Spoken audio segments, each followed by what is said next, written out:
Sam Elliott is a man known for his silence. He doesn't speak unless he has something worth saying, and now he has a lot to say. At 80 years old, with a legendary career behind him and nothing left to prove, Elliot has decided to speak out about something that's been bothering him for years. Not politics, not fame, acting, or rather, the decline of real acting in Hollywood. In a recent sit-down conversation, Elliot opened up like never before, calling out several big-name actors he believes have compromised the integrity of the craft. And he didn't mince words. Let's dive into what's really eating away at one of the last true cowboys in cinema.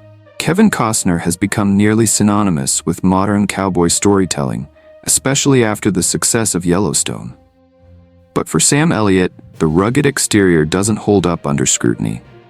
Elliot argues that Costner's portrayal of the American West feels more like a commercial than a character. He's got the look, sure, Elliot admits, the hat, the horses, the slow drawl, but that's all dressing. That's surface. To Elliot, a true cowboy is more than a wardrobe, it's a way of life. It's someone who understands the weight of silence, the meaning of land, the grit of hard-earned respect. He believes Costner's performances lack that lived-in authenticity, and instead deliver a version of the West tailored for suburban audiences, binge-watching from the comfort of their couch. He's playing cowboy, Elliot says, but he's not living it. You can't fake dirt under your nails. There's no denying Benedict Cumberbatch's raw talent. He's one of Britain's most celebrated actors, with a resume that stretches from Shakespeare to Marvel. But for Sam Elliott, that pedigree didn't translate into authenticity when it came to portraying a rancher in The Power of the Dog. Elliott's frustration wasn't personal, it was cultural. You can't intellectualize the West, he said. You can study it, research it, mimic it, but if you haven't lived even close to it, you won't understand what it takes to carry that kind of silence. Cumberbatch's character, Phil Burbank, is a repressed, emotionally complex rancher whose masculinity masks a deep inner conflict. On paper, the role is rich, complex, a character actor's dream. But Elliot found the execution detached, as if the soul of the West had been traded in for theatrical precision. The accent? Too polished. The gestures? Too rehearsed. The tension? Manufactured instead of earned. He looked like a man trying to remember how to be a cowboy, Elliot said, not like someone who ever knew. To Elliot, the West doesn't ask for performance, it demands presence. It's not in the dialogue, it's in the pauses, the glance toward the horizon, the heaviness in the boots. Cumberbatch had the lines down, Elliot admitted, but the land never got into his blood. And perhaps that was the deeper issue. The Power of the Dog wasn't just miscast, it was misrouted. Shot in New Zealand, directed by a New Zealander, led by a British actor. It all felt, in Elliot's words, disconnected from the dirt. He wasn't slamming the film's artistry, he was mourning its lack of intimacy with the truth of the land and the people it was meant to portray. For a man like Elliot, who spent a lifetime letting the West shape his work, not the other way around, this kind of storytelling misses the mark entirely, and he fears that audiences, especially younger ones, might not know the difference. To the casual viewer, Ashton Kutcher might seem like the perfect Hollywood success story. He's charismatic, effortlessly likable, and built an empire by turning goofball charm into bankable stardom. But for Sam Elliott, that's exactly the problem.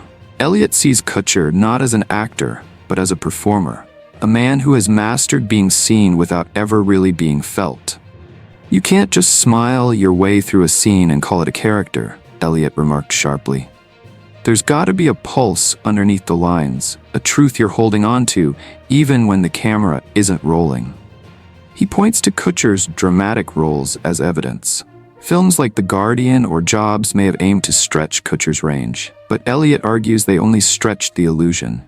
He puts on the serious face, he lowers his voice, but nothing shifts inside.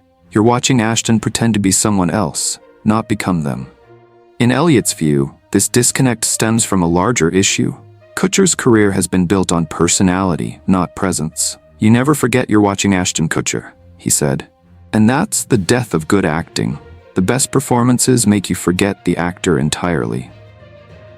It's not personal. Elliot even acknowledges Kutcher's intelligence and business savvy. He's a sharp guy. He's done more outside of acting than most of us ever will. But in this craft, he never took the deep dive. He skimmed the surface and called it a career. Elliot isn't angry, he's disappointed. Because to him, acting is a sacred responsibility.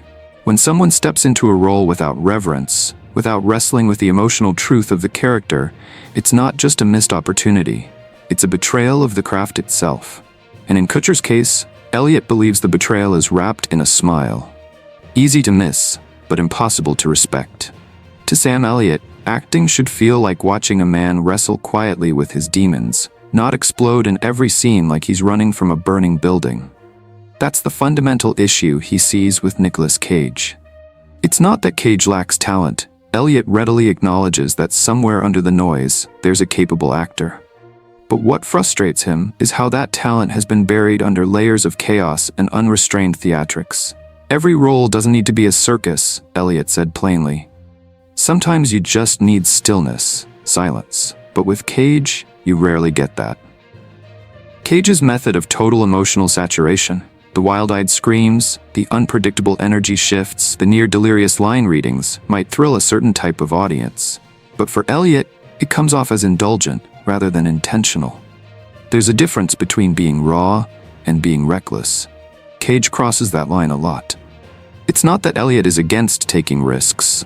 In fact, he values bravery in performance. But where Cage sees volatility as a strength, Elliot sees an actor losing control of the craft in favor of spectacle. You can chew the scenery, or you can honor it. He's chewing it down to splinters. Elliot also took issue with the inconsistency in Cage's work. One minute, he's doing something profound. The next, it's like he's parodying himself. It's a pattern that, to Elliot, reveals not evolution, but confusion. And confusion, he believes, is fatal to a character's authenticity.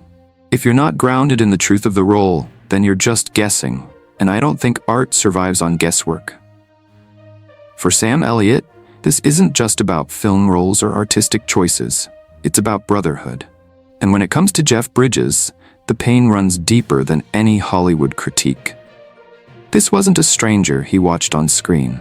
This was a man he shared dusty trailers with, swapped stories over late-night beers, and stood shoulder to shoulder with in the trenches of an industry that rarely rewards quiet strength.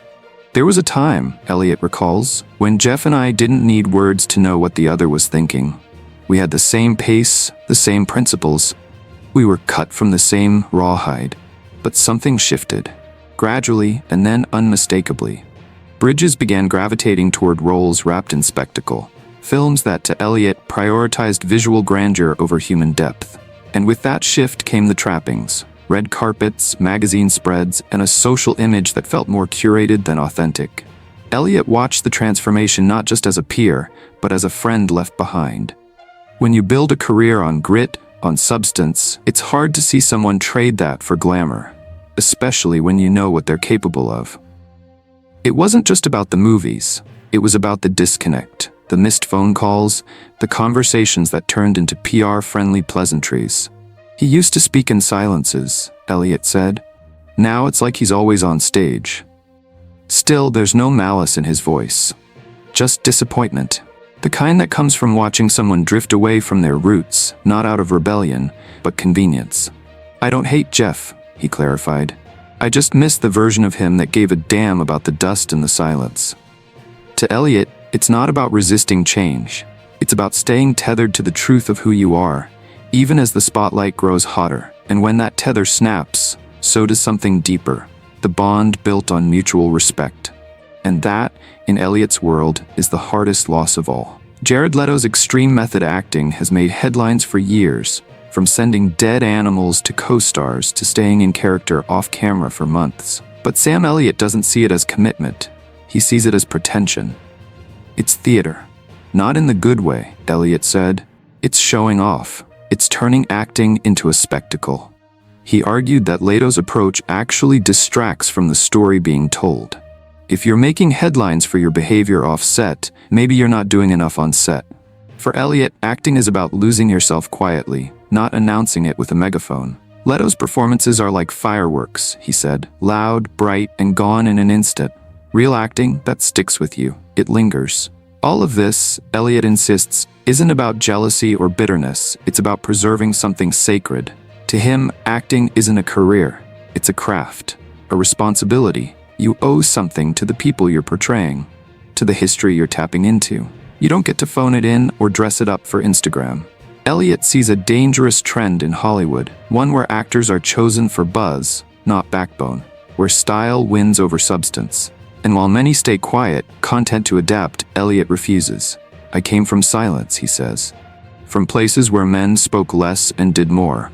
And when I see that disappearing, I can't just sit back.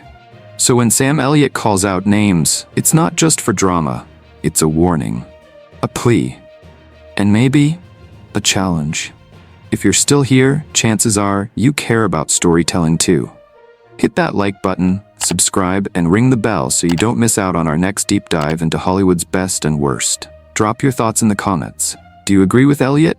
Or is he stuck in the past? And hey, don't forget to check out our other videos for more behind-the-scenes stories, and follow us on social media for exclusive extras. Thanks for watching, and as Sam might say, keep it real, or don't bother showing up.